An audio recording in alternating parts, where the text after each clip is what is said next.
Walang iya ka? Ay! Good morning guys! Ayan, kakagising ko lang. Ayan guys, at ito kami ngayon sa dagat. Ayan sila booster.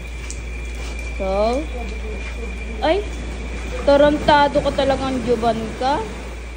Kaya pala gusto mo sa dagat dahil may kinakabiliwang kang babae. Manda ka sa aking babae. Walang iya ka? Ay! Ano ba? Kapit ka ba ng asawa ko? Uy! Ano ba yun?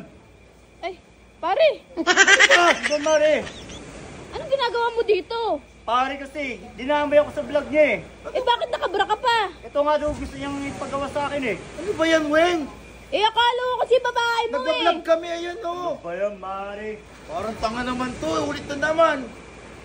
Ulit, hindi ko naman kasi alam, kakagising ko lang. Kahit nagtatanong ka. Tatanong. Grabe ka naman sa akin.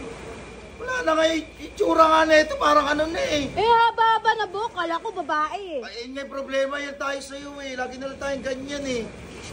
Pinaghihinala. Si pare yan oh. Oo, alam ko si pare. Oh. Kita mo ba si pare yung ano yan? Paring onyo? Oh. Oh, grabe. Kasi nakatalikod eh. Akala ko kasi babae. Kaya nga eh, ang hirap-hirap i-shoot niyan yun. Naka-vlog kami oh. Sorry naman.